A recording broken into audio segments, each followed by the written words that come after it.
ಶೋಧನೆಗಳು ಬಂದಾಗ, ಸಮಸ್ಯೆಗಳು ಬಂದಾಗ ನಾವೇ ಪರಿಹಾರ ಮಾಡ್ಕೊಳ್ಳೋದಾದರೆ ದೇವರು ಯಾಕೆ ಬೇಕು? ಪ್ರಪಂಚದಲ್ಲಿ ಏನೆಲ್ಲ ನಡೀತಾ ಇದೆಯೋ, ಯಾರ ಜೀವನದಲ್ಲೇ ಆಗಿರಲಿ, everything happens according to the law of God. ದೇವರ ನಿಯಮದ ಪ್ರಕಾರ ಆಗ್ತದೆ.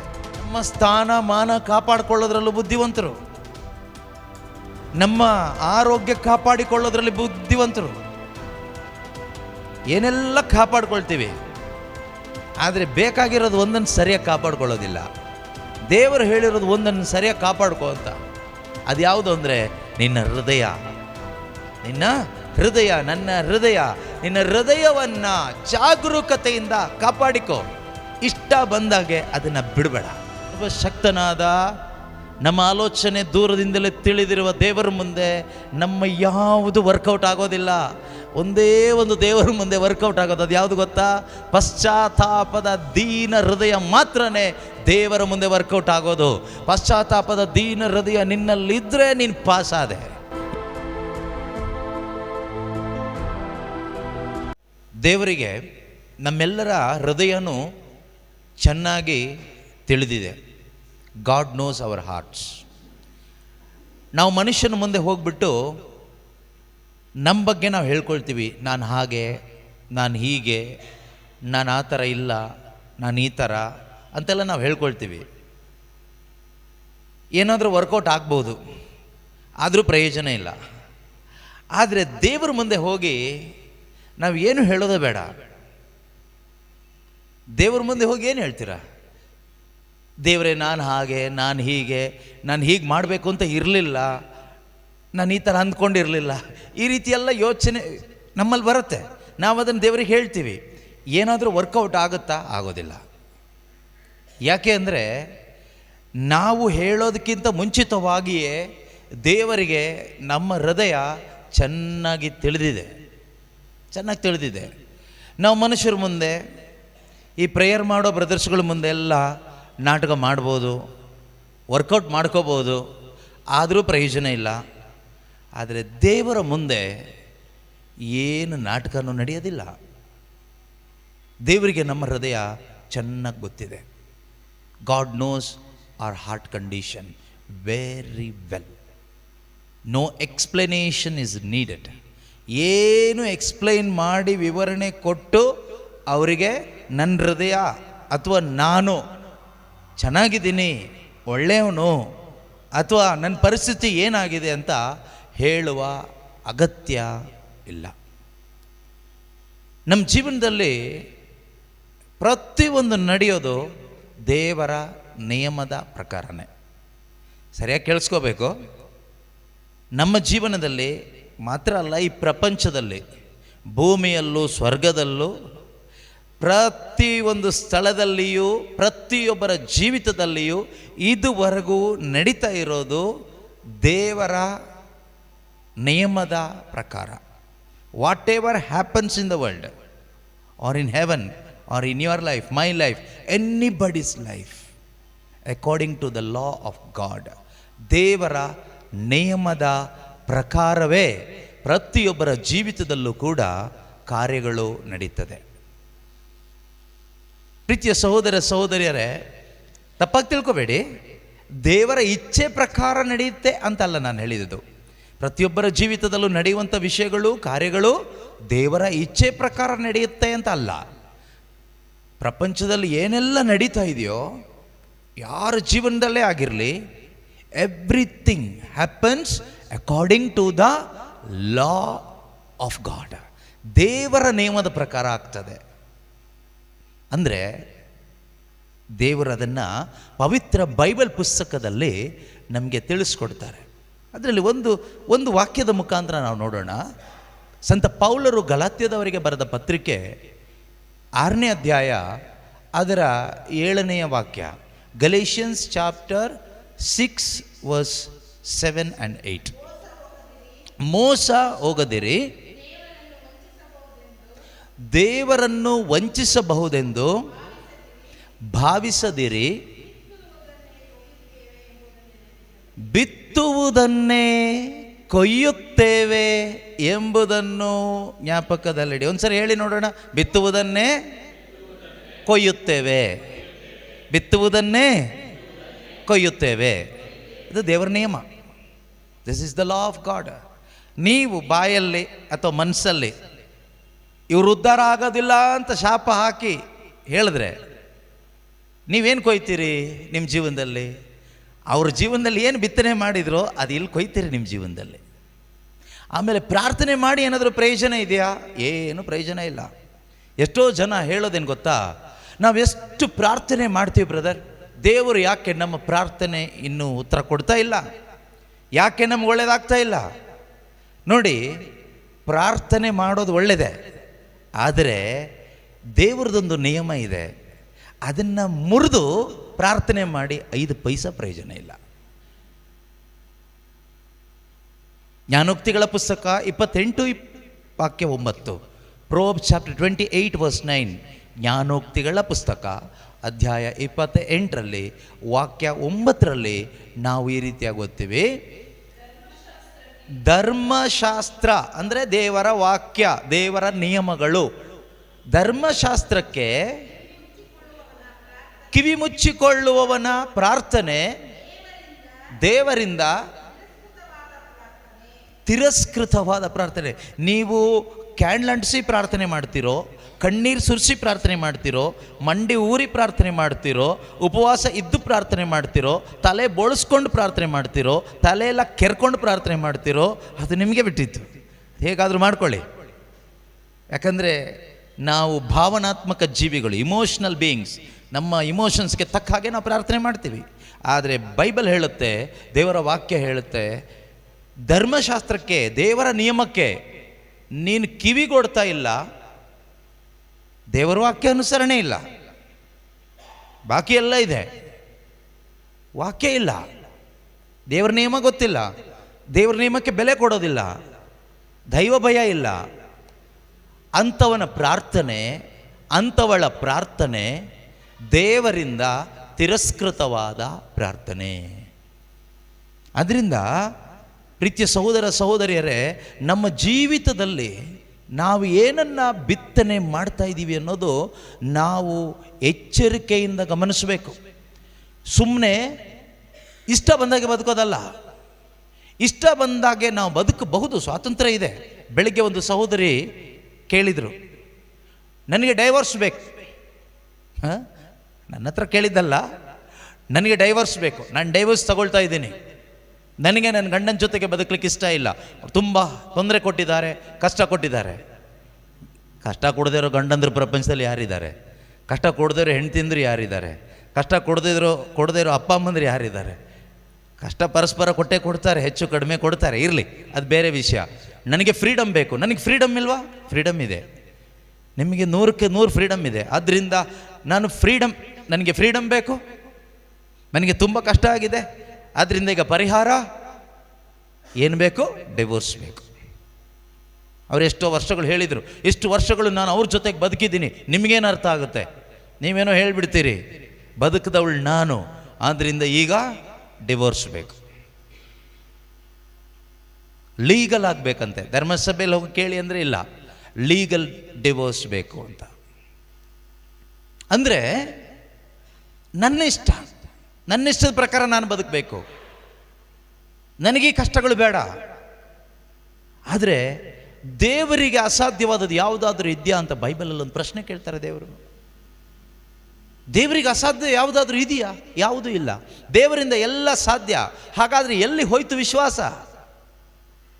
ಕಷ್ಟ ಬಂದಾಗ, ಶೋಧನೆಗಳು ಬಂದಾಗ, ಸಮಸ್ಯೆಗಳು ಬಂದಾಗ ನಾವೇ ಪರಿಹಾರ ಮಾಡಿಕೊಳ್ಳೋದಾದರೆ ದೇವರು ಯಾಕೆ ಬೇಕು? ಇವತ್ತು ಅನೇಕರು ದೇವರನ್ನು ಉಪಯೋಗಿಸೋದು ಒಂದು ಮಂತ್ರವಾದಿ ಥರ. ನಾವು ಮಂತ್ರವಾದಿಗಳ ಹತ್ರ ಹೋಗ್ತೀವಿ, ನಾವು ಹೋಗಲ್ಲ, ಕೆಲವ್ರು ಹೋಗ್ತಾರಲ್ಲ ಮನುಷ್ಯರು, ಕೊನೆಗೆ ಅದನ್ನು ಹಿಡ್ಕೊಂಡು ನಾವು ಹೋಗ್ತೀವಿ ಅಂತೇಳಿ ತಿಳ್ಕೊಬಿಟ್ಟಿರ. ಮನುಷ್ಯರು ಹೋಗ್ತಾರೆ, ಇವತ್ತು ಅನೇಕರು ಹೋಗ್ತಾರೆ ಮಾಟ ಮಂತ್ರ ಮಾಡಿಸ್ಲಿಕ್ಕೆ, ಅಲ್ಲಿ ಇಲ್ಲಿ ಹೋಗ್ತಾರೆ. ನೀವೆಲ್ಲ ಹೋಗ್ತೀರಾ? ಯಾರಾದರೂ ಹೋದವರು ಇದ್ದೀರಾ? ನಿಮ್ಮನ್ನು ನೋಡಿದ್ರೆ ಆ ಥರ ಅನಿಸೋದಿಲ್ಲ ಬಿಡಿ, ಗುಡ್ ಪೀಪಲ್. ಓಕೆ, ಕೆಲವರು ಹೋಗ್ತಾರೆ, ಹೋಗಿ ಅವ್ರ ಹತ್ರ ಇವ್ರ ಕಷ್ಟ ಹೇಳ್ತಾರೆ, ಅವ್ರೇನೋ ಒಂದು ಮಂತ್ರಿಸಿನೋ ತಂತ್ರನೋ ಏನೋ ಮಾಡಿ ಕೊಡ್ತಾರೆ. ನಮ್ಮ ದೇವ್ರನ್ನ ಅದೇ ಲೆಕ್ಕದಲ್ಲಿ ತಗೊಳ್ತಾ ಇದ್ದಾರೆ.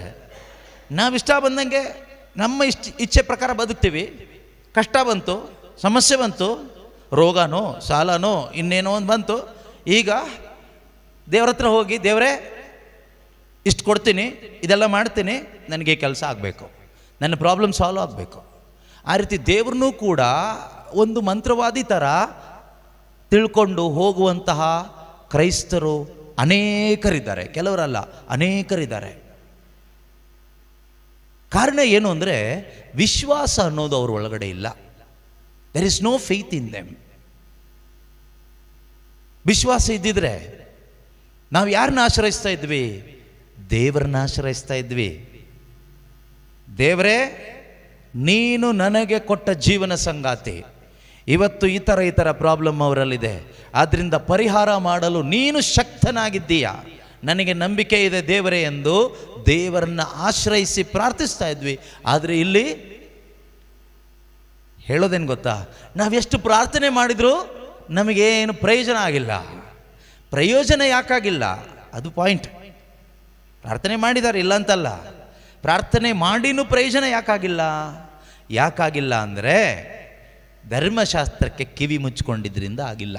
ಧರ್ಮಶಾಸ್ತ್ರ ಅಂದರೆ ದೇವರ ಆಜ್ಞೆಗಳು, ದೇವರ ವಾಕ್ಯಗಳು, ದೇವರ ನಿಯಮಗಳು, ದೇವರು ಮನುಷ್ಯನ ಒಳಿತಿಗಾಗಿ, ನಿನ್ನ ಒಳಿತಿಗಾಗಿ ಕೊಟ್ಟಂತಹ ದೇವರ ಆಜ್ಞೆಗಳು, ದೇವರ ನಿಯಮಗಳು, ದೇವರ ವಾಕ್ಯಗಳು, ಇವುಗಳನ್ನು ಅಲ್ಲಗಳೆದು ದೂರ ಇಟ್ಟು ಕಡೆಗಣಿಸಿ ದೇವರ ವಾಕ್ಯದ ವಿಷಯದಲ್ಲಿ, ದೇವರ ಆಜ್ಞೆಗಳ ವಿಷಯದಲ್ಲಿ, ದೇವರ ನಿಯಮಗಳ ವಿಷಯದಲ್ಲಿ ಇಗ್ನೋರೆಂಟ್ ಆಗಿ, ಅಜಾಗರೂಕರಾಗಿ ನಾವು ಬದುಕಿ ಎಷ್ಟೇ ಪ್ರಾರ್ಥನೆಗಳನ್ನು ಮಾಡಿದ್ರು, ಉಪವಾಸ ಮಾಡಿದ್ರು, ಪಲ್ಟಿ ಹೊಡೆದ್ರು ಏನೂ ವರ್ಕೌಟ್ ಆಗೋದಿಲ್ಲ. ಆವಾಗ ನಾವು ಹೇಳ್ತೀವಿ, ನನಗೆ ಡೈವೋರ್ಸ್ ಬೇಕೇ ಬೇಕು. ಪ್ರಾರ್ಥನೆ ಮಾಡಿ ಆಯಿತು, ಕೌನ್ಸಿಲಿಂಗ್ ಆಯಿತು, ಹರಕೆ ಆಯಿತು, ಉಪದೇಶ ಆಯಿತು, ಎಲ್ಲ ಮಾಡಿ ಆಯಿತು, ಈಗ ಏನೂ ವರ್ಕೌಟ್ ಆಗ್ತಾ ಇಲ್ಲ, ಆದ್ದರಿಂದ ಡಿವೋರ್ಸ್ ಬೇಕು. ನಾನು ಸ್ವತಂತ್ರವಾಗಿ ಬದುಕಬೇಕು, ನನ್ನ ಜೀವನ ನಾನು ಜೀವಿಸಬೇಕು, ಆದ್ದರಿಂದ ಡಿವೋರ್ಸ್ ಬೇಕು. ಇದೆಲ್ಲ ಅವಿಶ್ವಾಸದ ಕಾರ್ಯಗಳು, ಪೈಶಾಚಿಕ ಕಾರ್ಯಗಳು. ವಿಶ್ವಾಸದ ಕಾರ್ಯ ಅಲ್ಲ, ದೇವರ ಜ್ಞಾನದಿಂದ ಇರುವಂತಹ ಕಾರ್ಯಗಳಲ್ಲ. ಕಾರಣ ಏನು ಅಂದರೆ, ನಾನು ಹೇಳಿದ್ನಲ್ವಾ, ದೇವರ ನಿಯಮ ಗೊತ್ತಿಲ್ಲದೆ ಬದುಕಿರೋದು. ಜೀವನದಲ್ಲಿ ಬಿತ್ತನೆ ಮಾಡಿದ್ದನ್ನು ಕೊಯ್ತಾ ಇದ್ದಾರೆ ಅಷ್ಟೇ. ಅದರಿಂದ ದೇವರ ವಾಕ್ಯ ಹೇಳ್ತದೆ, ಜ್ಞಾನೋಕ್ತಿ 4ನೇ ಅಧ್ಯಾಯ 23ನೇ ವಾಕ್ಯ, ಪ್ರೊವರ್ಬ್ಸ್ ಚಾಪ್ಟರ್ 4 ವರ್ಸ್ 23, ಜ್ಞಾನೋಕ್ತಿಗಳ ಪುಸ್ತಕ 4ನೇ ಅಧ್ಯಾಯ 23ನೇ ವಾಕ್ಯ. ನಿನ್ನ ಹೃದಯವನ್ನು ಕಾಪಾಡು. ದೇಹವನ್ನೆಲ್ಲ ಕಾಪಾಡ್ಕೋಬೇಕಾಗಿರೋದು. ಈಗ ಫಸ್ಟು ಹೃದಯವನ್ನು. ನಾವು ಕಾಯಿಲೆ ಬಂದ ತಕ್ಷಣ ದೇಹ ಕಾಪಾಡ್ಕೊಳ್ಳಿಕ್ಕೆ ಅಲ್ಲಿ ಇಲ್ಲಿ ಡಾಕ್ಟ್ರ್ ಹತ್ರ ಓಡಬೇಕು, ಒಳ್ಳೆಯದೇ. ಆದರೆ ದೇವರು ಹೇಳ್ತಾ ಇದ್ದಾರೆ, ಅದಕ್ಕಿಂತಲೂ ಹೆಚ್ಚಾಗಿ ನಿನ್ನ ಹೃದಯವನ್ನು ಕಾಪಾಡಿಕೋ ಜಾಗರೂಕತೆಯಿಂದ. ಏಕೆಂದರೆ ಅಲ್ಲಿಂದ ಜೀವಧಾರೆ ಹೊರಡುವುದು. Life giving water will flow out of your heart, so you must guard your heart. ನಿನ್ನ ಹೃದಯವನ್ನು ನೀನು ಜಾಗರೂಕತೆಯಿಂದ ಕಾಪಾಡಿಕೋ. ಇವತ್ತು ನಾವೆಲ್ಲ ಕಾಪಾಡ್ಕೊಳ್ತೀವಿ. ಆಸ್ತಿ ಕಾಪಾಡ್ಕೊಳ್ಳೋದ್ರಲ್ಲಿ ಬುದ್ಧಿವಂತರು, ನಮ್ಮ ಸ್ಥಾನ ಮಾನ ಕಾಪಾಡಿಕೊಳ್ಳೋದ್ರಲ್ಲೂ ಬುದ್ಧಿವಂತರು, ನಮ್ಮ ಆರೋಗ್ಯ ಕಾಪಾಡಿಕೊಳ್ಳೋದ್ರಲ್ಲಿ ಬುದ್ಧಿವಂತರು, ಏನೆಲ್ಲ ಕಾಪಾಡ್ಕೊಳ್ತೀವಿ. ಆದರೆ ಬೇಕಾಗಿರೋದು ಒಂದನ್ನು ಸರಿಯಾಗಿ ಕಾಪಾಡ್ಕೊಳ್ಳೋದಿಲ್ಲ. ದೇವರು ಹೇಳಿರೋದು ಒಂದನ್ನು ಸರಿಯಾಗಿ ಕಾಪಾಡ್ಕೋ ಅಂತ. ಅದು ಯಾವುದು ಅಂದರೆ ನಿನ್ನ ಹೃದಯ. ನಿನ್ನ ಹೃದಯ, ನನ್ನ ಹೃದಯ, ನಿನ್ನ ಹೃದಯವನ್ನು ಜಾಗರೂಕತೆಯಿಂದ ಕಾಪಾಡಿಕೋ. ಇಷ್ಟ ಬಂದಾಗೆ ಅದನ್ನು ಬಿಡಬೇಡ. ಇಷ್ಟ ಬಂದಾಗೆ ಬಿಟ್ಬಿಡ್ಬೇಡ. ಎಲ್ಲ ಪ್ರಾರಂಭ ಆಗೋದು ಅಲ್ಲಿಂದಾನೆ. ಏನೇ ಬಿತ್ತನೆ ಆಗೋದಾದರೂ ಜೀವನದಲ್ಲಿ ಇಲ್ಲೇ ಬಿತ್ತನೆ ಆಗೋದು, ಹೃದಯದಲ್ಲಿ ಬಿತ್ತನೆ ಆಗೋದು. ಅದರಿಂದ ಏನು ಬಿತ್ತುತ್ತೀವೋ ಅದನ್ನೇ ಕೊಯ್ತೀವಿ. ಇಲ್ಲಿ ಒಳ್ಳೆಯವರು, ಕೆಟ್ಟವರು, ಕ್ರೈಸ್ತರಲ್ಲದೆ ಇರುವವರು, ಚರ್ಚಿಗೆ ಬರುವವರು, ಚರ್ಚಿಗೆ ಬಾರದೇ ಇರುವವರು, ಪ್ರಬೋಧನೆ ಮಾಡುವವರು, ಪ್ರಬೋಧನೆ ಕುತ್ಕೊಂಡು ಕೇಳೋವರು, ಇದು ಯಾವುದು ಲೆಕ್ಕ ಇಲ್ಲ. ಅದೆಲ್ಲ ನಮ್ಮ ಲೆಕ್ಕಾಚಾರಕ್ಕಷ್ಟೇ. ಇದೆಲ್ಲ ನನಗೂ ನಿಮಗೂ ಲೆಕ್ಕ ಮಾಡ್ಬೋದು ಅಷ್ಟೇ ಕೂತ್ಕೊಂಡು. ಇವ್ರು ಪ್ರಾರ್ಥನೆ ಮಾಡ್ತಾರಲ್ಲ, ಇವ್ರು ಚರ್ಚಿಗೆ ಬರ್ತಾರಲ್ಲ, ಇವ್ರು ಪ್ರಬೋಧನೆ ಮಾಡ್ತಾರಲ್ಲ, ಇವ್ರು ಬೈಬಲ್ ಓದ್ತಾರಲ್ಲ, ಇವ್ರು ಒಳ್ಳೆಯವರಲ್ವಾ, ಇವ್ರು ಕೆಟ್ಟವ್ರಲ್ವಾ? ಯಾರ ಲೆಕ್ಕಾಚಾರದಲ್ಲಿ? ನನ್ನ ಲೆಕ್ಕಾಚಾರದಲ್ಲಿ, ನಿಮ್ಮ ಲೆಕ್ಕಾಚಾರದಲ್ಲಿ, ದೇವರ ಲೆಕ್ಕಾಚಾರದಲ್ಲಿ. ದೇವರಿಗೆ ಮಾತ್ರ ಗೊತ್ತು ಹೃದಯ ಏನು ಅಂತ. ದೇವರಿಗೆ ಮಾತ್ರ ಗೊತ್ತು ನಮ್ಮ ಮೈಂಡ್ ಏನು ಅಂತ. ಈಗ ನಾನಿಲ್ಲಿ ಪ್ರಬಂಧನೆ ಮಾಡ್ತಾ ಇದ್ದೀನಿ, ನೀವು ಎಷ್ಟು ಜನ ಏನೆಲ್ಲ ಥಿಂಕ್ ಮಾಡ್ತಾ ಇದ್ದೀರೋ ನನಗೇನು ಗೊತ್ತು. ಆದರೆ ದೇವರಿಗೆ ಗೊತ್ತು ನೀನು ಏನು ಆಲೋಚನೆ ಮಾಡ್ತಾ ಇದೀಯಾ ಅಂತ. ದೂರದಿಂದನೇ ಗೊತ್ತು ನಿನ್ನ ಮನಸ್ಸಿನ ಆಲೋಚನೆಗಳು. ಆದ್ದರಿಂದ ಒಳಗಡೆ ಒಂದು ಆಲೋಚನೆ ನೀನು ಬಿತ್ತನೆ ಮಾಡೋದಕ್ಕಿಂತ ಮೊದಲು ನೀನೊಂದು ಫಿಲ್ಟರ್ ಹಾಕಿ ಯೋಚನೆ ಮಾಡಬೇಕು. ಇದು ಏನಾಗಿದೆ, ಈ ಬೀಜ ಏನು, ಇದು ಒಳ್ಳೆಯ ಫಲ ಕೊಡೋ ಬೀಜ ಬಿತ್ತನೆ ಮಾಡ್ತಾ ಇದ್ದೀನಾ ಅಥವಾ ನಾಶ ತರುವ ಬೀಜ ಬಿತ್ತನೆ ಮಾಡ್ತಾ ಇದ್ದೀನ? ಗಲಾತ್ಯದವರೆಗೆ ಬರೆದ ಪತ್ರಿಕೆ ಪೂರ್ತಿ ಓದಿ ನೋಡಿ ಒಂದ್ಸರಿ. ಗಲಾತ್ಯ 6ನೇ ಅಧ್ಯಾಯ 7 ಮತ್ತು 8ನೇ ವಾಕ್ಯ. Galatians chapter 6 verse. ಪ್ರಪಂಚದಲ್ಲಿರೋ ಯಾರನ್ನ ಬೇಕಾದರೂ ವಂಚಿಸಬಹುದು, ಆದರೆ ದೇವರನ್ನ ಮಾತ್ರ ವಂಚಿಸ್ಲಿಕ್ಕೆ ಆಗೋದಿಲ್ಲ. ದೇವರನ್ನು ವಂಚಿಸಬಹುದೆಂದು ಭಾವಿಸದಿರಿ. ಬಿತ್ತುವುದನ್ನೇ ಕೊಯ್ಯುತ್ತೇವೆ, ಬಿತ್ತುವುದನ್ನೇ ಕೊಯ್ಯುತ್ತೇವೆ ಎಂಬುದನ್ನು ನೆನಪಿನಲ್ಲಿಟ್ಕೊಳ್ಳಿ. ದೈಹಿಕ ವ್ಯಾಮೋಹ ಎಂಬ ಸ್ವಭಾವದಲ್ಲಿ ಬಿತ್ತುವವನು ಏನು ಫಲ ಅಂತೆ? ಏನು ನಾಶ? ಸರ್ವನಾಶ. ನಾಶ ಎಂಬ ಫಲವನ್ನು. ಅದರಿಂದ ಯಾರು ನಿಮ್ಮನ್ನು ನಾಶ ಮಾಡಲ್ಲ, ಆಯ್ತಾ? ಯಾರು ನಮ್ಮನ್ನು ನಾಶ ಮಾಡಿಲ್ಲ. ಅವರಿಂದ ನಾನು ಹಾಳಾದೆ, ಇವರಿಂದ ಹಾಳಾದೆ, ಗಂಡನಿಂದ ನಾನು ಹಾಳಾದೆ, ನನ್ನ ಹೆಂಡತಿಯಿಂದ ನಾನು ಹಾಳಾದೆ, ನಮ್ಮ ಅಪ್ಪ ಅಮ್ಮ ಸರಿ ಇದ್ದಿದ್ರೆ ನಾವು ಯಾಕೆ ಹೀಗೆ ಇರ್ತಾ ಇದ್ವಿ? ಯಾರು ಯಾರಿಂದ ಹಾಳಾಗೋದಿಲ್ಲ. ನಿನಗೆ ಸ್ವಂತ ಬುದ್ಧಿ ಅನ್ನೋದು ದೇವರು ಕೊಟ್ಟಿದ್ದಾರಲ್ವಾ, ಅರಿವಿದೆಯಲ್ವಾ? ಈಗ ನೀನು ಏನು ಬಿತ್ತನೆ ಮಾಡ್ತೀಯೋ ಅದ್ರ ತಕ್ಕ ಹಾಗೆ ಫಲ ಬರುತ್ತೆ. ಶರೀರ ಸ್ವಭಾವದಲ್ಲಿ ಬಿತ್ತುವವನು ಬಿತ್ತುವವಳು ನಾಶ ಎಂಬ ಫಲವನ್ನು ಕೊಯ್ಯುತ್ತಾರೆ. ಪವಿತ್ರಾತ್ಮನ ಸ್ವಭಾವದಲ್ಲಿ, ದೈವ ಸ್ವಭಾವದಲ್ಲಿ, ದೈವ ಜ್ಞಾನದಲ್ಲಿ, ವಿಶ್ವಾಸದಲ್ಲಿ ಬಿತ್ತನೆ ಮಾಡುವವನು ಆತ್ಮದಿಂದ ನಿತ್ಯ ಜೀವ ಎಂಬ ಫಲವನ್ನು ಕೊಯ್ತಾನೆ. ನೋಡಿ, ಇದು ಮನುಷ್ಯನ ಮಾತುಗಳಲ್ಲ, ಇದು ದೇವರ ವಾಕ್ಯ. ಪ್ರೀತಿಯ ಸಹೋದರ ಸಹೋದರಿಯರೇ, ನಾವು ಮೂಢರಾಗಿ ಬದುಕಬಾರ್ದು, ಅವಿವೇಕಿಗಳಾಗಿ ಬದುಕಬಾರ್ದು. ದೇವರೆಲ್ಲ ಮಾಡ್ತಾರೆ, ದೇವರೆಲ್ಲ ನೋಡ್ಕೊಳ್ತಾರೆ, ರೈಟ್. ದೇವರಿಗೆಲ್ಲ ಮಾಡಲು ಶಕ್ತರಾಗಿದ್ದಾರೆ, ದೇವರಿಗೆಲ್ಲ ಅರ್ಥ ಆಗುತ್ತೆ. ಹಾಗಂತ ಹೇಳಿಬಿಟ್ಟು ನನಗೇನು ಹೇಳಿದಾರೋ ಅದನ್ನು ನಾನು ಮಾಡಬೇಕು. ನನ್ನ ಜೀವಿತದಲ್ಲಿ ನಾನು ಏನನ್ನು ಬಿತ್ತನೆ ಮಾಡ್ತೀನೋ ಅದನ್ನೇ ನಾನು ಕೊಯ್ತೀನಿ.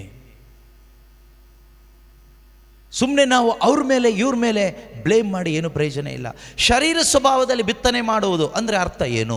ಶರೀರ ಸ್ವಭಾವದಲ್ಲಿ ಬಿತ್ತನೆ ಮಾಡೋದು ಅಂದರೆ ಸ್ವಾರ್ಥದ ಜೀವನ, ಹೊಟ್ಟೆ ಕಿಚ್ಚು, ಹಗೆತನ, ದ್ವೇಷ, ದೂಷಣೆ ಇದೆಲ್ಲ ಮಾಡಿಕೊಂಡು ಇಲ್ಲಿ ಬಂದು hallelujah hallelujah hallelujah hallelujah hallelujah ಹೇಳಿದ್ರೆ ಬಿತ್ತನೆ ಮಾಡ್ತಾರೋ ಹಲ್ಲೆಲೂಯ ಎಲ್ಲ ಶರೀರ ಸ್ವಭಾವದಲ್ಲೇ ಎಲ್ಲಿ ಒಳ್ಳೆಯದಾಗುತ್ತೆ?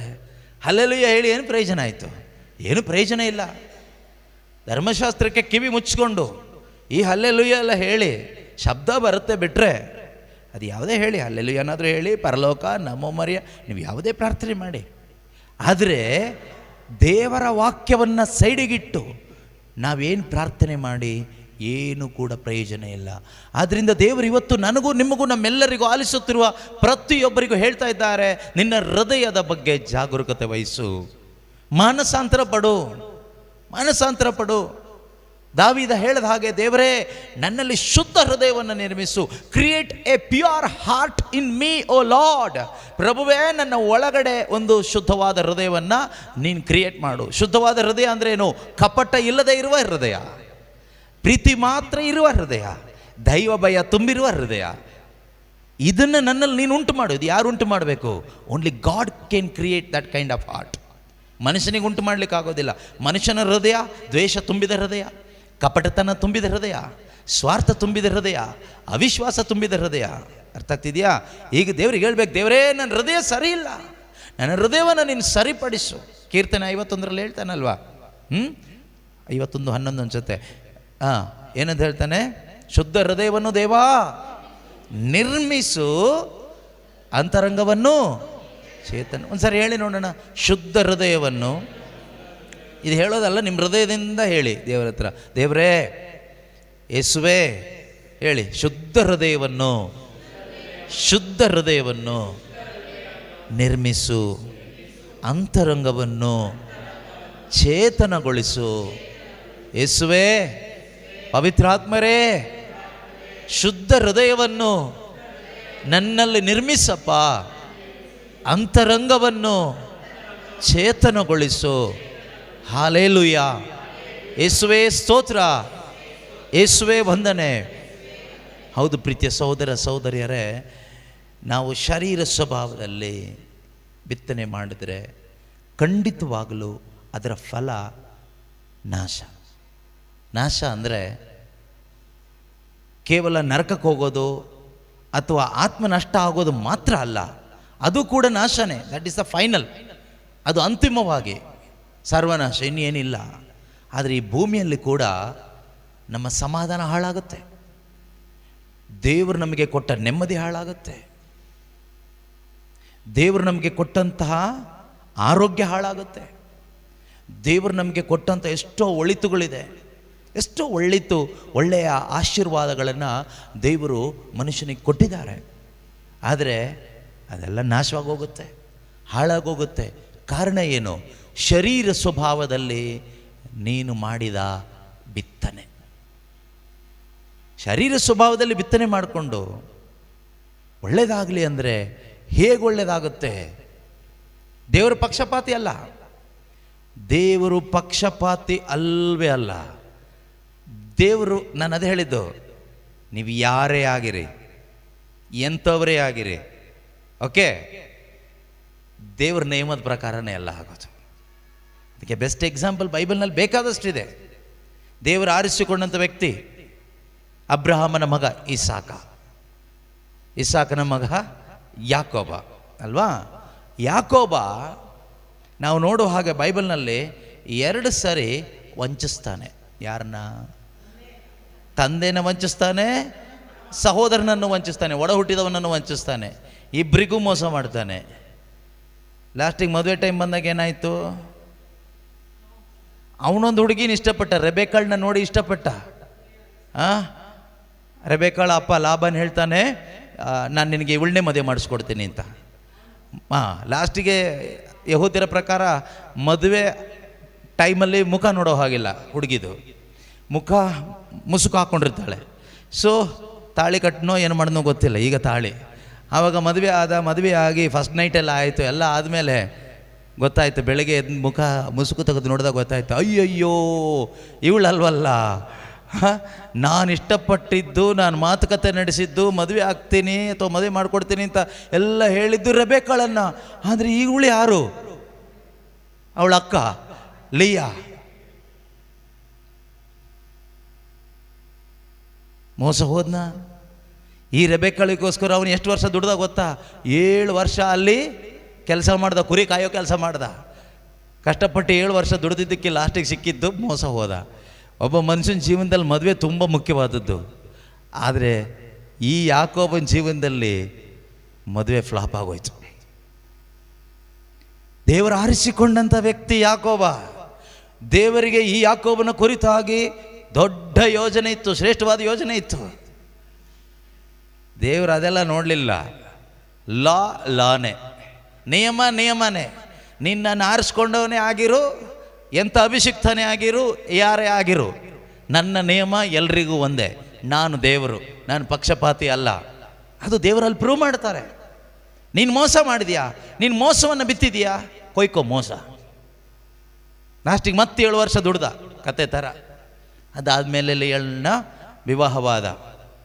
ಸೊ ಮೋಸವನ್ನು ಬಿತ್ತಿದ್ರೆ ಮೋಸವನ್ನೇ ಕೊಯ್ಬೇಕಾಗ್ತದೆ. ಆದಿಕಾಂಡದಲ್ಲಿದೆ, ಕೆಲವರಿಗೆ ರೆಫರೆನ್ಸ್ ಬೇಕಾದರೆ ಬರ್ಕೊಳ್ಳಿ. ಜೆನೆಸಿಸ್ ಆದಿಕಾಂಡ 25ನೇ ಅಧ್ಯಾಯದಿಂದ 29ನೇ ಅಧ್ಯಾಯ ತನಕ ಮನೆಗೆ ಹೋಗಿ ಓದಿ, ಡೀಟೇಲಾಗಿ ಓದಿ, ಆಯಿತಾ? ಕುತ್ಕೊಂಡು ಓದಿ. ಇದು ಯಾಕೋಬನ ಕತೆ ಅಲ್ಲ, ನನ್ನ ಕತೆ ಅಂತ ತಗೊಂಡು ಓದಿ. ನನ್ನ ಕತೆ ಅಂದರೆ ನಂದಲ್ಲ, ನಿಮ್ಮ ಕತೆ, ನಿಮ್ಮ ಜೀವನಕ್ಕೆ ಅನ್ವಯಿಸುವ ಕತೆ ಅಂತ ತೆಗೆದುಕೊಂಡು ಓದಿ. ಇದು ಯಾಕೋಬ ಸರಿ ಇಲ್ಲ ಅಂತ ಓದಿ ಪ್ರಯೋಜನ ಇಲ್ಲ. ಯಾಕೋಬನ ಸ್ಥಳದಲ್ಲಿ ನಾನು ಇರಿಸ್ಕೋಬೇಕು, ನಿಮ್ಮನ್ನು ನೀವಿರಿಸ್ಕೊಂಡು ಓದಿ.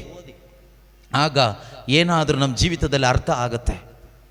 ಅಂದರೆ ಅಪ್ಪನಿಗೆ ಮೋಸ ಮಾಡಿ, ಒಡ ಹುಟ್ಟಿದ ಸಹೋದರನಿಗೆ ಮೋಸ ಮಾಡಿ ಜೀವನದಲ್ಲಿ ಹೆಂಡತಿಯಿಂದ ಒಳ್ಳೇದಾಗತ್ತೆ ಅಂದರೆ ಆಗಲ್ಲ.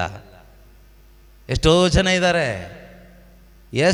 ಇದ್ದಾರೆ ಒಡ ಹುಟ್ಟಿದವ್ರಿಗೆ ಮೋಸ ಮಾಡಿ ಮದುವೆ ಆಗಿ ಒಳ್ಳೆ ಸಂಸಾರ ನಡೆಸ್ಕೊಳ್ಬೋದು ಅಂತ ಯೋಚನೆ ಮಾಡ್ಕೊಂಡು ಬರ್ತಾರೆ. ಸಾಧ್ಯ ಆಗಲ್ಲ. ದೇವರ ನೇಮ ವರ್ಕ್ ಆಗುತ್ತಲ್ಲಿ. ಅಪ್ಪ ಅಮ್ಮನಿಗೆ ಮಾಡಬೇಕಾದ ಕರ್ತವ್ಯ ಮಾಡೋದಿಲ್ಲ, ಮೋಸ ಮಾಡಿ ಓಡೋಗಿ ಯಾವೊಂದು ಜೊತೆ ಮದುವೆ ಆಗಿ ಹೋಗಿರ್ತಾರೆ. ಇನ್ಮೇಲೆಲ್ಲ ಒಳ್ಳೇದಾಗುತ್ತೆ ಅಂತ ಅನಿಸುತ್ತೆ, ಆದರೆ ಏನೂ ಆಗೋದೆಲ್ಲ ಉಲ್ಟಾನೆ.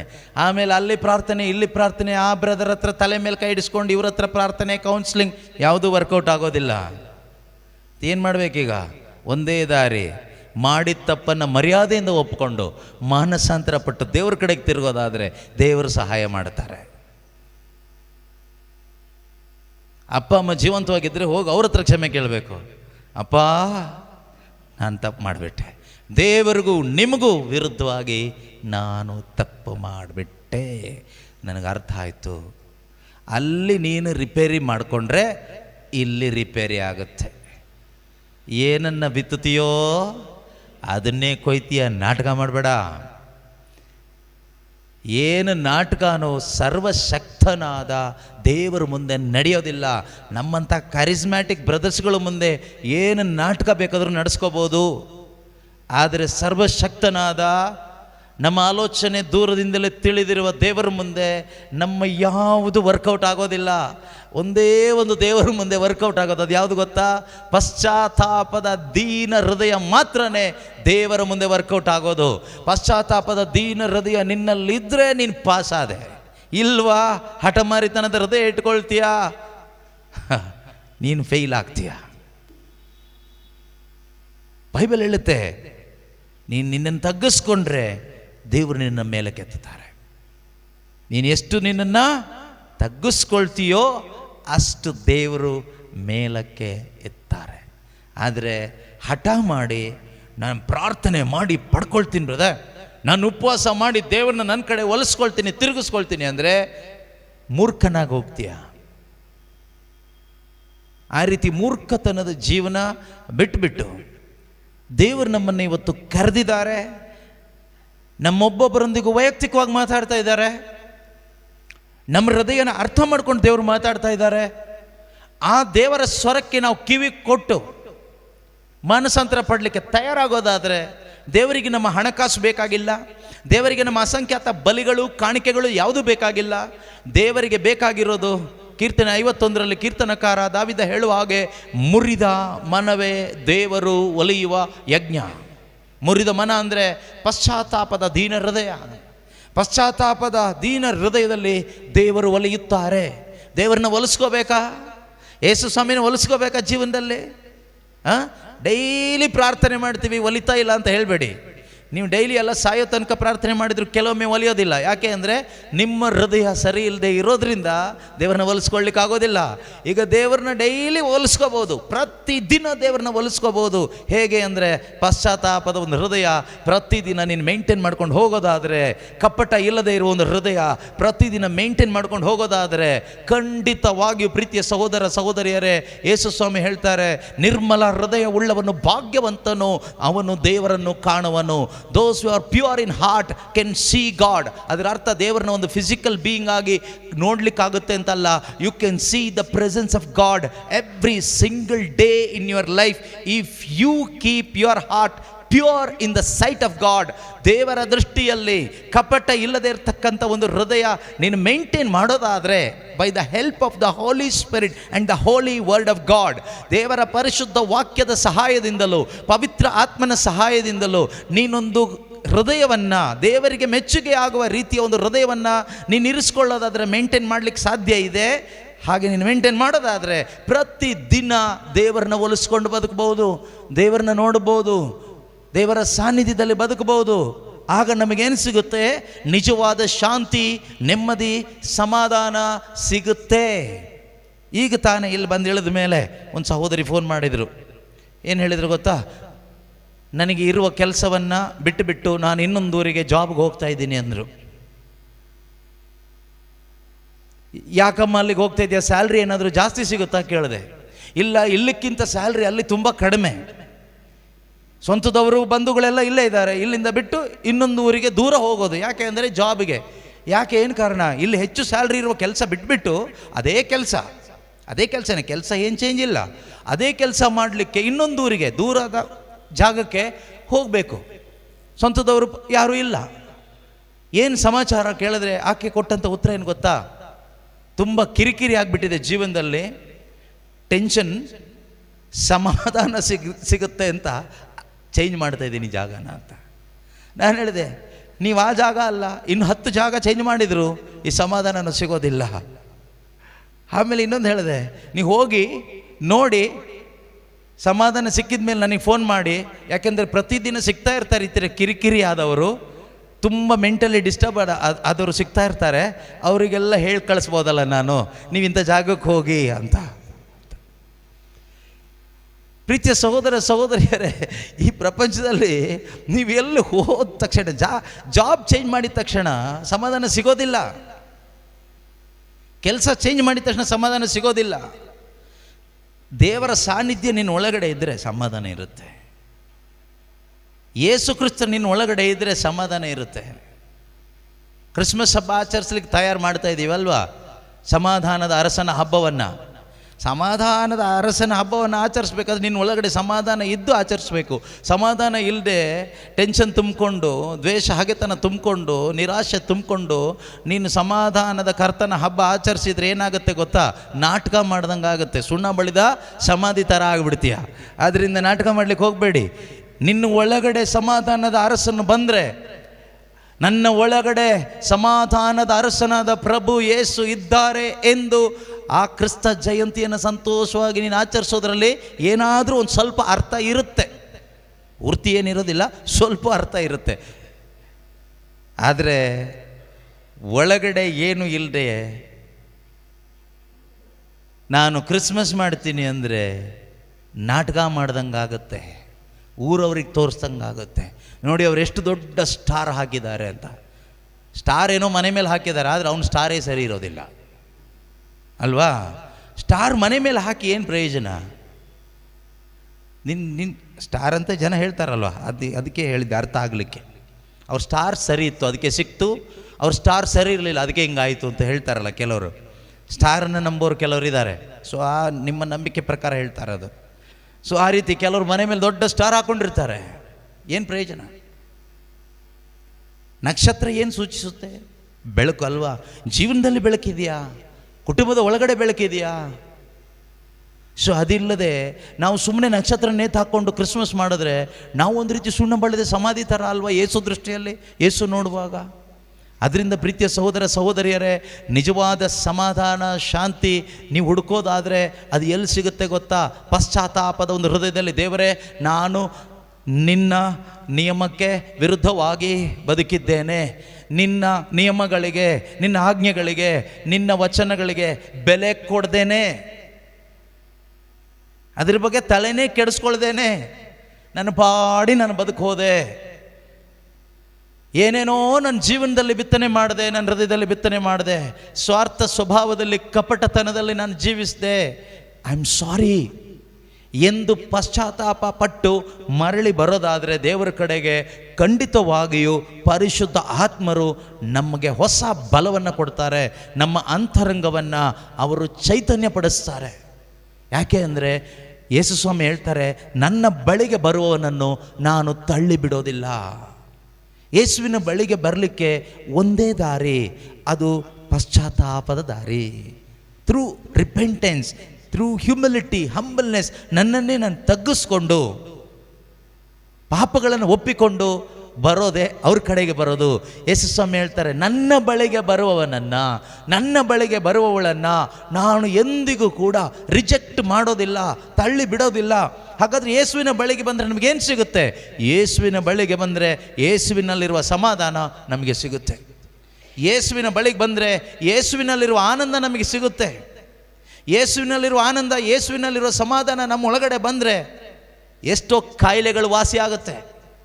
ಕಾಯಿಲೆ ವಾಸಿ ಆಗೋಕ್ಕೆ ಸ್ಪೆಷಲ್ ಪ್ರೇಯರ್ ಯಾವುದೂ ಇಲ್ಲ. ಕಾಯಿಲೆ ವಾಸಿ ಆಗಲಿಕ್ಕೆ ಯೇಸುವಿನ ಸಾನ್ನಿಧ್ಯದಿಂದ ಸಾಧ್ಯ ಇದೆ.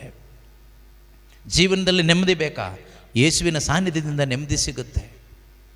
ಅದಲ್ಲದೆ ಇಲ್ಲಿಂದ ಕೆಲಸ ಬಿಟ್ಬಿಟ್ಟು ಇನ್ನೊಂದು ಕಡೆ ಕೆಲಸಕ್ಕೆ ಹೋಗೋದ್ರಿಂದ ಇಲ್ಲಿ ಜನ ತುಂಬ ಸರಿ ಇಲ್ಲ. ಎಲ್ಲ ಕಡೆನೂ ಜನಗಳೇ ಇರೋದು, ಎಲ್ಲ ಕಡೆನೂ ಮನುಷ್ಯರೇ ಇರೋದು, ದೇವರೇನು ಸಿಗೋದಿಲ್ಲ ಅಲ್ವಾ? ಇವರೆಲ್ಲ ಕಡೆ ಇರ್ತಾರೆ ಬಿಡಿ. ಇಲ್ಲಿ ಜನ ಸರಿ ಇಲ್ಲ, ಅದಕ್ಕೆ ಇಲ್ಲಿ ಬಂದಿದ್ದೀವಿ. ಸರಿಯಾಗಬೇಕಾಗಿರೋದು ಜನ ಅಲ್ಲ, ನಾನು, ನನ್ನ ತಲೆ ಸರಿಯಾಗಬೇಕು. ನಾವೇನು ಮಾಡ್ತೀವಿ ಗೊತ್ತಾ? ಜನ ಸರಿ ಇಲ್ಲ ಅಂದ್ಬಿಟ್ಟು ಜನರ ಮೇಲೆ ಗೂಬೆ ಕೂರಿಸ್ಬಿಟ್ಟು ನಾವು ಗೂಬೆಗಳಾಗ್ಬಿಡ್ತೀವಿ. ದೇವ್ರು ಹೇಳ್ತಾರೆ, ಎಲ್ಲವೋ ಮೂರ್ಖ, ನೀನು ಸರಿ ಆಗು, ನೀನು ನೆಟ್ಟಗಾಗು, ನಿನ್ನ ತಲೆ ಸರಿ ಇಟ್ಕೋ, ನಿನ್ನ ಮೈಂಡ್ ಸರಿ ಇಟ್ಕೋ, ನಿನ್ನ ಹಾರ್ಟ್ನ ಸರಿ ಇಟ್ಕೋ.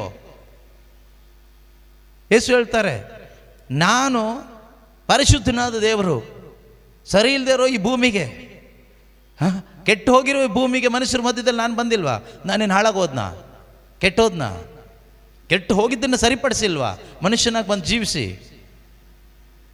ಅದೇ ರೀತಿಯಲ್ಲಿ ಪ್ರೀತಿಯ ಸಹೋದರ ಸಹೋದರಿಯರೇ, ಆ ಯೇಸು ಕ್ರಿಸ್ತನ ಸಾನ್ನಿಧ್ಯ ನಮ್ಮ ಒಳಗಡೆ ಇದ್ದರೆ, ಆ ಪರಿಶುದ್ಧಾತ್ಮನ ಬಲ ನಮ್ಮ ಒಳಗಡೆ ಇದ್ದರೆ, ನಾವು ಎಲ್ಲೇ ಇದ್ದರೂ, ಯಾರ ಮಧ್ಯದಲ್ಲಿ ಇದ್ದರೂ ಕೂಡ ಖಂಡಿತವಾಗಲೂ ಅಲ್ಲಿ ಬದಲಾವಣೆಯನ್ನು ತರಲಿಕ್ಕೆ ಸಾಧ್ಯ ಇದೆ. ಆದರೆ ನಾವು ಇಲ್ಲಿ ಸರಿ ಇಲ್ಲ, ಅವರು ಸರಿ ಇಲ್ಲ, ಈ ಜಾಗ ಸರಿ ಇಲ್ಲ, ಈ ಗೋಡೆ ಸರಿ ಇಲ್ಲ, ಬಾಗಿಲು ಸರಿ ಇಲ್ಲ, ಮನುಷ್ಯ ಸರಿ ಇಲ್ಲ ಅಂತ ಹೇಳ್ಬಿಟ್ಟು ಚೇಂಜ್ ಮಾಡ್ತಾ ಹೋದರೆ ಹುಚ್ಚರಾಗ್ಬಿಡ್ತೀವಿ ಲಾಸ್ಟಿಗೆ. ಕೆಲವರೆಲ್ಲ ಧ್ಯಾನಕ್ಕೆ ಹೋಗ್ತಾರೆ. ಧ್ಯಾನಕ್ಕೆ ಹೋದಾಗ ಕೆಲವು ಬ್ರದರ್ಸ್ಗಳು ಇವರು ಹೇಳ್ತಾರೆ, ನಿಮ್ದು ಯಾಕೋ ಡೋರ್ ಸರಿ ಇಲ್ಲ, ಈ ಕಡೆ ಡೋರ್ ಹಾಕಬೇಕಾಗಿ ಈ ಡೋರ್ ಮುಚ್ಚಿ ಆ ಕಡೆ ಹಾಕಿ ಅಂತ. ಆ ಹೇಳುವಂಥ ತಲೆ ಮೊದಲು ಸರಿ ಇಲ್ಲ. ನಿಮಗೆ ಯಾರಾದ್ರೂ ಆ ಥರ ಹೇಳಿದಾರಾ? ನನಗೆ ಗೊತ್ತಿಲ್ಲ. ನಿಮ್ದು ಇಲ್ಲಿ ಬಾತ್ರೂಮ್ ಸರಿ ಇಲ್ಲ, ಕೆಲವರು ಟಾಯ್ಲೆಟ್ ಹೊಡೆದು ಟಾಯ್ಲೆಟ್ ಮುಚ್ಚಿ ಅದೇನೇನೋ ಮಾಡಿದ್ದಾರೆ. ಈ ಮೂಲೆಯಲ್ಲಿ ಇದು ಬರಬೇಕಾಗಿತ್ತು, ಮೂಲೆ ಸರಿ ಇಲ್ಲ, ಈ ಜಾಗನೇ ಸರಿ ಇಲ್ಲ. ಜಾಗ ಮಾರಾಟ ಮಾಡಿದವರಿದ್ದಾರೆ, ಮನೆ ಸರಿ ಇಲ್ಲ, ದಿಕ್ಕು ಸರಿ ಇಲ್ಲ, ಏನೇನೋ ಸರಿ ಇಲ್ಲ. ಅಲ್ಟಿಮೇಟಾಗಿ ಹೇಳದ ಒಂದು ತಲೆ ಸರಿ ಇಲ್ಲ, ಕೇಳದ ಒಂದು ತಲೆ ಸರಿ ಇಲ್ಲ. ಯಾಕಿದು ಸರಿ ಇಲ್ಲ? ತಲೆ ಒಳಗಡೆ ಸತ್ಯದ ಅರಿವಿಲ್ಲ, ದೈವ ಜ್ಞಾನ ಇಲ್ಲ, ವಿಶ್ವಾಸ ಇಲ್ಲ. ಅದಕ್ಕೇನೆ ಪ್ರೀತಿಯ ಸಹೋದರ ಸಹೋದರಿಯರೇ, ಜಾಗ ಸರಿ ಇಲ್ಲದೆ ಇರೋದಲ್ಲ ಪ್ರಾಬ್ಲಮ್, ಮನುಷ್ಯರು ಸರಿ ಇಲ್ಲದೆ ಇರೋದಲ್ಲ ಪ್ರಾಬ್ಲಮ್. ನಾನು ದೇವರಲ್ಲಿ ವಿಶ್ವಾಸ ಇಡ್ತಾ ಇಲ್ಲ, ದೇವರ ವಾಕ್ಯವನ್ನು ದೂರ ಇಟ್ಟಿರೋದೇ ಪ್ರಾಬ್ಲಮ್. ದೇವರ ನಿಯಮಗಳು ತಿಳ್ಕೊಳ್ದೇನೆ, ದೇವರ ಆಜ್ಞೆಗಳ ಅರಿವಿಲ್ದೇನೆ ಇಷ್ಟ ಬಂದಾಗೆ ಫ್ರೀಡಮ್ ಅಂತ ನನ್ನಿಚ್ಛೆ ಅಂತ ಇಚ್ಛೆ ಪ್ರಕಾರ ಏನೇನು ಬಿತ್ತನೆ ಮಾಡಿದೀವೋ ಶರೀರ ಸ್ವಭಾವದಲ್ಲಿ ನಾಶ ಎಂಬ ಫಲ ಕೊಯ್ತಾ ಇದ್ದೀವಿ ಅಷ್ಟೇ. ಈಗ ಏನು ಮಾಡಬೇಕು? ಈಗ ವಾಕ್ಯ ಕೇಳಿಸ್ಕೊಂಡ ಹಾಗೆ ಪವಿತ್ರಾತ್ಮನ ಮುಖಾಂತರ ಒಳ್ಳೆ ಬೀಜ ಬಿತ್ತನೆ ಮಾಡಿ ಅಷ್ಟೇ. ಆಗ ಒಳ್ಳೆ ಫಲ ಬರುತ್ತೆ. ಒಳ್ಳೆ ಬೀಜ ಎಲ್ಲಿ ಸಿಗುತ್ತೆ? ಇದಾ ಬೈಬಲ್ ಓದಿ, ಈ ಬೈಬಲ್ ಪುಸ್ತಕ ತೆಗೆದು ಓದ್ಲಿಕ್ಕೆ ಶುರು ಮಾಡಿ. ಇವತ್ತಿಂದ ಅಲ್ಲಿ ಇಲ್ಲಿ ಧ್ಯಾನಗಳಿಗೆ ಪ್ರಾರ್ಥನೆಗಳಿಗೆ ಸುತ್ತೋದು ಕಡಿಮೆ ಮಾಡಿ, ಬ್ರದರ್ಸ್ಗಳ ಹಿಂದೆ ಸುತ್ತೋದು ಕಂಪ್ಲೀಟ್ ನಿಲ್ಲಿಸಿ, ಈ ಬೈಬಲ್ ತಗೊಂಡು ಓದ್ಲಿಕ್ಕೆ ಪ್ರಾರಂಭ ಮಾಡಿ. ಇದರಲ್ಲಿರುವಷ್ಟು ಒಳ್ಳೆ ಬೀಜ ಎಲ್ಲೂ ಸಿಗೋದಿಲ್ಲ ಪ್ರಪಂಚದಲ್ಲಿ. ಇದನ್ನು ನಿಮ್ಮ ಹೃದಯದೊಳಗಡೆ ಪ್ರತಿದಿನ ಬಿತ್ತನೆ ಮಾಡಿ. ಆಗ ಬೈಬಲ್ ಹೇಳುತ್ತೆ, ಕೀರ್ತನೆ 1ರಲ್ಲಿ ವಾಕ್ಯ ಹೇಳುತ್ತೆ, ಅವನ ಜೀವನ ಹೇಗಿರುತ್ತೆ ಅಂದರೆ, ನದಿ ತೀರದಲ್ಲಿ ನೆಟ್ಟ ಗಿಡ ಹೇಗೆ ಹಚ್ಚ ಹಸಿರಾಗಿರ್ತದೋ ಅವರ ಜೀವನ ಅದೇ ರೀತಿ ಒಂದು ಆತ್ಮಿಕವಾದ ಸ್ವರ್ಗೀಯವಾದ ಸಮೃದ್ಧಿಯಿಂದ ಕೂಡಿರುತ್ತೆ. ಸತ್ತ ಹೆಣದ ಥರ ನಾವು ಬದುಕೋದಿಲ್ಲ, ನಾವು ಒಳ್ಳೆ ಜೀವಂತವಾಗಿ ಸಮೃದ್ಧಿಯಿಂದ ಬದುಕ್ತೀವಿ. ಕ್ರೈಸ್ತರು ಅಂದರೆ ಹೇಗಿರಬೇಕು ಗೊತ್ತಾ? ಒಳ್ಳೆ ಆತ್ಮಿಕ ಸಂತೋಷದಿಂದ, ಆತ್ಮಿಕವಾದ ಸುಖದಿಂದ ಬದುಕಬೇಕು. ಆತ್ಮಿಕ ಸುಖ ನಾನು ಹೇಳ್ತಾ ಇರೋದು, ಆತ್ಮಿಕ ಆನಂದ, ಆತ್ಮಿಕ ಸಂತೋಷ ನಮ್ಮೊಳಗಡೆ ಇರಬೇಕು. ಆದರೆ ನಾವು ಒಂದು ರೀತಿ ಈ ಪಾರ್ಶ್ವವಾಯು ರೋಗಿಗಳ ಥರ ಇರ್ತೀವಿ, ಜೀವಂತವಾಗಿದ್ದರೂ ಕೂಡ ಒಂದು ರೀತಿ ಡೆಡ್ ಆಗಿರ್ತೀವಿ. ಕಾರಣ ಏನು ಗೊತ್ತಾ? ನಮ್ಮ ಹೃದಯ ಎಂಬ ಹೊಲದಲ್ಲಿ ಏನೇನೋ ಬಿತ್ತನೆ ಮಾಡಿಬಿಟ್ಟಿದ್ದೀವಿ. ಬೆಳಿಗ್ಗೆ ಎದ್ದಾಗಿನಿಂದ ರಾತ್ರಿ ನಿದ್ದೆ ಬರೋ ತನಕ ಬಿತ್ತನೆ ಮಾಡಿರೋದು ಪೂರ್ತಿ ಬೆಳೆದೇ ಇರೋದೆ, ಲೋಕದ್ದೇ. ಎಲ್ಲಿ ಬರುತ್ತೆ ನೆಮ್ಮದಿ ಅವಾಗ ಹೇಳಿ ಅಲ್ವಾ? ಆದ್ದರಿಂದ ದೇವರು ನಮಗೆ ಹೇಳಿರೋದೇನು? ಆ ವಾಕ್ಯ ಓದಿ ನಿಲ್ಲಿಸ್ಬಿಡೋಣ. ಕೀರ್ತನೆಗಳ ಪುಸ್ತಕ 1ನೇ ಅಧ್ಯಾಯ 1, 2, 3 ವಾಕ್ಯ ಓದ್ಬಿಡಿ ಬೇಗ. ದುರ್ಜನರ ಆಲೋಚನೆಯಂತೆ ನಡೆಯದೆ, ಪಾಪಾತ್ಮರ ಪಥದಲ್ಲಿ ಕಾಲೂರದೆ, ಧರ್ಮ ನಿಂದಕರ ಕೂಟದಲ್ಲಿ ಕೂರದೆ, ಪ್ರಭುವಿನ ಧರ್ಮಶಾಸ್ತ್ರದಲ್ಲಿ, ದೇವರ ವಾಕ್ಯದಲ್ಲಿ, ದೇವರ ನಿಯಮಗಳಲ್ಲಿ ಹರ್ಷಗೊಳ್ಳುವವನು ಯಾರೋ ಅವನೇ ಧನ್ಯನು. ಆಮೇಲೆ ಹಗಲಿರುಳೆನ್ನದೆ ಅದನ್ನೇ ಧ್ಯಾನಿಸುತ್ತಿರುವವನು ಯಾರೋ ಅವನೇ ಅವಳೇ ಧನ್ಯರು. ಅವರ ಜೀವನ ಹೇಗಿರುತ್ತೆ ಅಂದರೆ, ನದಿಯ ಬದಿಯಲ್ಲೇ ನೆಟ್ಟ ಗಿಡದಂತೆ, ಸಕಾಲಕ್ಕೆ ಫಲ ಬೀಯುವ ವೃಕ್ಷದಂತೆ, ಎಲೆ ಬಾಡಿ ಹೋಗದೆ ಸದಾ ಹಚ್ಚ ಹಸಿರಾಗಿರುವ ರೆಂಬೆಯಂತೆ ಸಿಗುವುದು ಅವನ ಅವಳ ಕಾರ್ಯಗಳಿಗೆ ಸಫಲತೆ ದೇವರಿಂದ. ಹಾಗಾದರೆ ಸೀಕ್ರೆಟ್ ಏನು? ಜೀವನ ಉದ್ಧಾರ ಆಗಬೇಕಾದ್ರೆ ಒಳ್ಳೆ ಬೀಜ ಬಿತ್ತನೆ ಮಾಡಿ. ನಿಮ್ಮ ಜೀವನದಲ್ಲೂ ಬೇರೆಯವ್ರ ಜೀವನದಲ್ಲೂ, ಮೊದಲು ನಿಮ್ಮ ಜೀವನದಲ್ಲಿ ಜಾಗರೂಕತೆಯಿಂದ ಕಾಪಾಡಿಕೊ ನಿನ್ನ ಹೃದಯವನ್ನು. ನಿನ್ನ ಹೃದಯದಲ್ಲಿ ನೀನು ಬಿತ್ತನೆ ಮಾಡದೆ ಇನ್ನೊಬ್ಬರ ಜೀವನಕ್ಕೆ ಬಿತ್ತನೆ ಮಾಡಿ ಪ್ರಯೋಜನ ಇಲ್ಲ. ಮೊದಲು ನಿನ್ನ ಜೀವನಕ್ಕೆ, ನಿನ್ನ ಸ್ವಂತ ಜೀವನಕ್ಕೆ, ಸ್ವಂತ ಕುಟುಂಬಕ್ಕೆ ಈ ಆತ್ಮಿಕ ಬೀಜವನ್ನು, ದೇವರ ವಾಕ್ಯವನ್ನು, ಜೀವಧಾರೆ, ನಿತ್ಯ ಜೀವ ತರುವಂತಹ, ಆತ್ಮಿಕ ಫಲ ತರುವಂತಹ, ಆತ್ಮಿಕ ಸಂತೋಷ, ಆತ್ಮಿಕ ಸುಖ ತರುವಂತಹ, ವಿಶ್ವಾಸ ತರುವಂತಹ ಒಳ್ಳೆಯ ಬೀಜವನ್ನು ಬಿತ್ತನೆ ಮಾಡಿ. ಇನ್ನೂ ಏನಾದರೂ ಸ್ವಲ್ಪ ಒಳ್ಳೆ ಮನಸ್ಸಿದ್ರೆ ಬೇರೆಯವ್ರ ಜೀವನಕ್ಕೂ ಇದನ್ನೇ ಬಿತ್ತನೆ ಮಾಡಿ. ದೇವರ ವಾಕ್ಯ ಕೊಡಿ. ಇವತ್ತು ಬಂದಿದ್ದೀರಲ್ಲ ಪ್ರಾರ್ಥನೆಗೆ, ಮನೆಗೆ ಹೋಗ್ಬಿಟ್ಟು ಸೋಂಬೇರಿಗಳಾಗಿ ಇರಬೇಡಿ. ಏನು ಕೇಳಿಸ್ಕೊಂಡಿದ್ದೀರೋ 4 ಜನಕ್ಕೆ ಹೇಳಲಿಕ್ಕೆ ಟ್ರೈ ಮಾಡಿ. ಮುಂದಿನ ವಾರ ಮತ್ತೆ ಗುರುವಾರ ಪ್ರಾರ್ಥನೆಗೆ ಬರುವಾಗ ಸಾಧ್ಯವಾದರೆ 4 ಜನನ್ನ ವಾಕ್ಯ ಕೇಳಲಿಕ್ಕೋಸ್ಕರ ಕರ್ಕೊಂಡು ಬನ್ನಿ. ನಿಮ್ಮಿಂದ ಅವರಿಗೂ ದೇವರ ವಾಕ್ಯ ಸಿಗಲಿ. ಆಗ ಅವರಿಂದ ನಿಮಗೂ, ನಿಮ್ಮಿಂದ ಅವರಿಗೂ, ಹಾಗೆ ಎಲ್ಲರಿಂದ ಎಲ್ರಿಗೂ ಕ್ರಿಸ್ತ ಯೇಸುವಿನ ಶುಭ ಸಂದೇಶ ಹಬ್ಬಿ ಹರಡಲಿ. ನೀವು ಬೇರೆಯವ್ರ ಜೀವನಕ್ಕೆ ಒಳ್ಳೇದಾಗಲಿ ಅಂತ ಹೇಳ್ಬಿಟ್ಟು, ದೇವರ ವಾಕ್ಯ ಸಿಗಲಿ ಅಂತ ಹೇಳ್ಬಿಟ್ಟು ನೀವು ಪ್ರಯತ್ನ ಪಟ್ಟಾಗ ಆಶೀರ್ವಾದ ಯಾರಿಗೆ ಸಿಗುತ್ತೆ? ನಿಮಗೆ ಸಿಗುತ್ತೆ. ನೀವು ಏನನ್ನ ಬಿತ್ತುತ್ತೀರೋ ಅದನ್ನೇ ಕೊಯ್ತೀರಿ. ಆದ್ದರಿಂದ ಪ್ರೀತಿಯ ಸಹೋದರ ಸಹೋದರಿಯರೇ, ಈ ಶುಭ ಸಂದೇಶ ಸೇವೆಯಲ್ಲಿ, ಈ ದೇವರ ವಾಕ್ಯ ಸೇವೆಯಲ್ಲಿ ನೀವು ಕೈಗೊಳ್ಳುವಂಥ ಈ ಆತ್ಮಿಕ ಕಾರ್ಯಗಳಲ್ಲಿ ಸೋತು ಹೋಗಬೇಡಿ. ಖಂಡಿತವಾಗಲೂ ಮುಂದಕ್ಕೆ ಹೋಗಿ ಅದಕ್ಕೆ ತಕ್ಕ ಪ್ರತಿಫಲ ದೇವರು ಕೊಟ್ಟೇ ಕೊಡ್ತಾರೆ. Praise the Lord. ಅದೇ ರೀತಿಯಲ್ಲಿ ಇದೇ ತಿಂಗಳು, ಡಿಸೆಂಬರ್ ತಿಂಗಳು 12ನೇ ತಾರೀಕು ಸಂಜೆ 4 ಗಂಟೆಯಿಂದ 15ನೇ ತಾರೀಕು ಭಾನುವಾರ ಸಂಜೆ 4 ಗಂಟೆ ತನಕ ಮಂಗಳೂರಿನ ಸಮೀಪ ಇರುವ ಮುಲ್ಕಿಯಲ್ಲಿ, ಕಾರ್ನಾಡ್ ಅಂತ ಜಾಗ, ಮುಲ್ಕಿಯಲ್ಲಿರುವ ಡಿವೈನ್ ಕಾಲ್ ಸೆಂಟರ್, ದೈವಿಕ ಕರೆಯ ಕೇಂದ್ರ ಎಂಬ ಒಂದು ಧ್ಯಾನ ಕೇಂದ್ರ ಇದೆ. ಅಲ್ಲಿ ಬೆಳವಣಿಗೆ ಧ್ಯಾನಕೂಟ ಇದೆ. ಬರ್ನಿಂಗ್ ಬುಷ್ ಅಂತ ಒಂದು ಹೆಸರಲ್ಲಿ. ಅದರಿಂದ ಆಸಕ್ತಿ ಇರುವ ಪ್ರತಿಯೊಬ್ಬರಿಗೂ ಸ್ವಾಗತ. ಕ್ರಿಸ್ಮಸ್ಗಿಂತ ಮುಂಚಿತವಾಗಿ 12ನೇ ತಾರೀಕು ಸಾಯಂಕಾಲ 4 ಗಂಟೆಗೆ ಪ್ರಾರಂಭ ಆಗುತ್ತೆ. ಭಾನುವಾರ ಸಂಜೆ 4 ಗಂಟೆಗೆ ಮುಗಿಯುತ್ತೆ. ಮೈಸೂರಿಂದ ಡೈರೆಕ್ಟ್ ಟ್ರೈನ್ ಇದೆ. ಆರಾಮಾಗಿ ಹತ್ತಿದರೆ ಮುಲ್ಕಿ ಅಂತ ಟಿಕೆಟ್ ತಗೊಂಡ್ರೆ ಮುಲ್ಕಿಲೇ ನಿಲ್ಲಿಸ್ತಾರೆ. ಅಲ್ಲಿಂದ ಹತ್ತಿದರೆ ವಾಪಸ್ ಮೈಸೂರಿಗೆ ಟ್ರೈನ್ ಇದೆ, ಡೈರೆಕ್ಟ್ ಟ್ರೈನ್. ಆಯಿತಾ? ನೋಡಿ, ಒಂದು ಪ್ರಯತ್ನ ಪಡೋದಾದರೆ ಪಡಿ. ಆತ್ಮಿಕವಾಗಿ ಬೆಳಿಲಿಕ್ಕೆ ಒಂದು ಸುಂದರವಾದ ಅವಕಾಶ, ಚೆನ್ನಾಗಿ ಉಪಯೋಗಿಸ್ಕೊಳ್ಳಿ. ಅದಾದಮೇಲೆ ಜನವರಿ ತಿಂಗಳಲ್ಲೂ ಮತ್ತೆ ಇದೆ. ಪೋಸ್ಟ್ಪೋನ್ ಮಾಡ್ತಾ ಕೂತ್ಕೋಬೇಡಿ, ಉಪಯೋಗಿಸ್ಕೊಂಡು ಬೆಳೀರಿ. ಪ್ರಾರ್ಥಿಸಿ.